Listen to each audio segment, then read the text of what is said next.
I want y'all to picture this. A small town where the police department did whatever they wanted. No rules, no consequences, just power in the hands of men who had no business wearing a badge. Corruption ran deep, and the ones who suffered most were the very people they swore to protect. For years, these cops abused their power. They planted evidence, took bribes, and terrorized the black community. If you spoke up, you'd either disappear into the system or worse, disappear completely.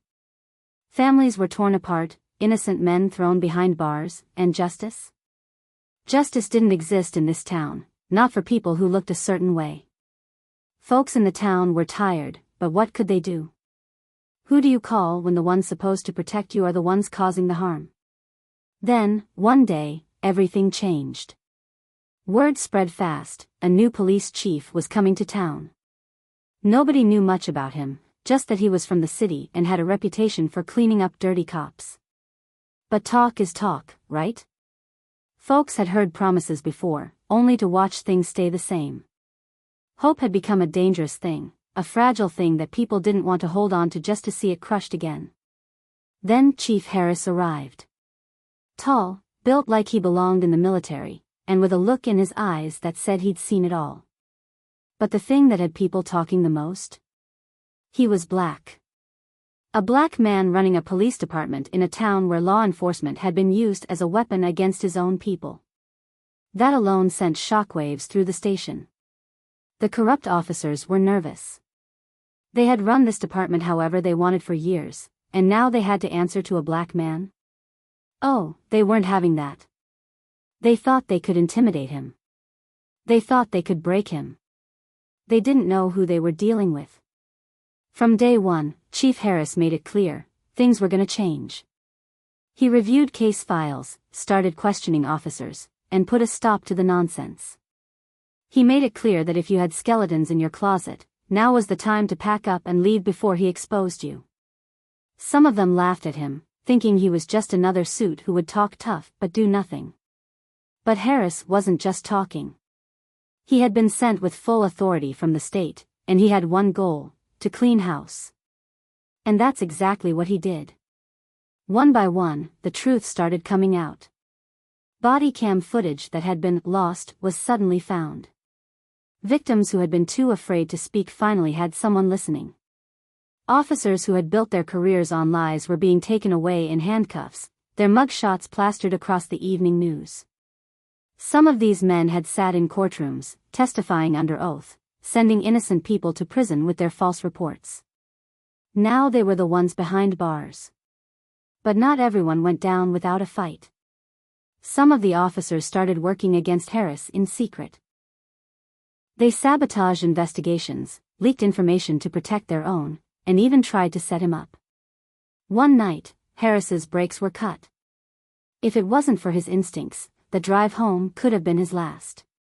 Another time, an anonymous tip warned that someone had put a hit out on him. But he wasn't afraid. Harris had been in tough situations before, and if they thought fear was going to stop him, they had the wrong man.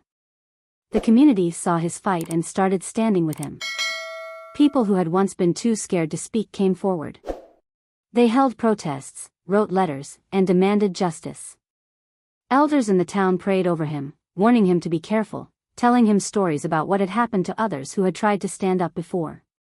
He listened, but he kept moving forward because he knew that if he stopped, nothing would change. And then came the biggest revelation of all. The police chief before him, the one who had retired suddenly, had been covering up crimes for years. He had helped officers disappear evidence, framed innocent men, and even had ties to local crime rings. Harris had suspected it, but when the proof came out, it sent shockwaves through the town. People realized just how deep the corruption went, and they were angry. The final battle wasn't fought with guns or fists. It was fought in the courtroom, with testimonies and evidence that could no longer be ignored. One by one, the corrupt officers were sentenced. Some got years in prison, others got life. A few took plea deals, but even they couldn't escape justice. It was a reckoning that had been a long time coming. And when the last of the corrupt officers was finally removed, something happened that had never happened before in that town. People started to trust the police again. It wasn't perfect, not by a long shot. There was still work to be done. Deep wounds don't heal overnight, and trust is something that has to be earned, not demanded. But for the first time in a long time, the people felt hope. And hope. That's powerful. As for Chief Harris, he never smiled much, never celebrated. He just kept doing his job. Because he knew the fight wasn't over. He knew there were more battles ahead. But for that town, he was the change they had prayed for. And for those corrupt cops who thought they could do whatever they wanted, they learned the hard way that justice always comes. It may take time, but it comes. And when it does, ain't nothing more powerful. Hello, amazing viewer. Thank you so much for watching.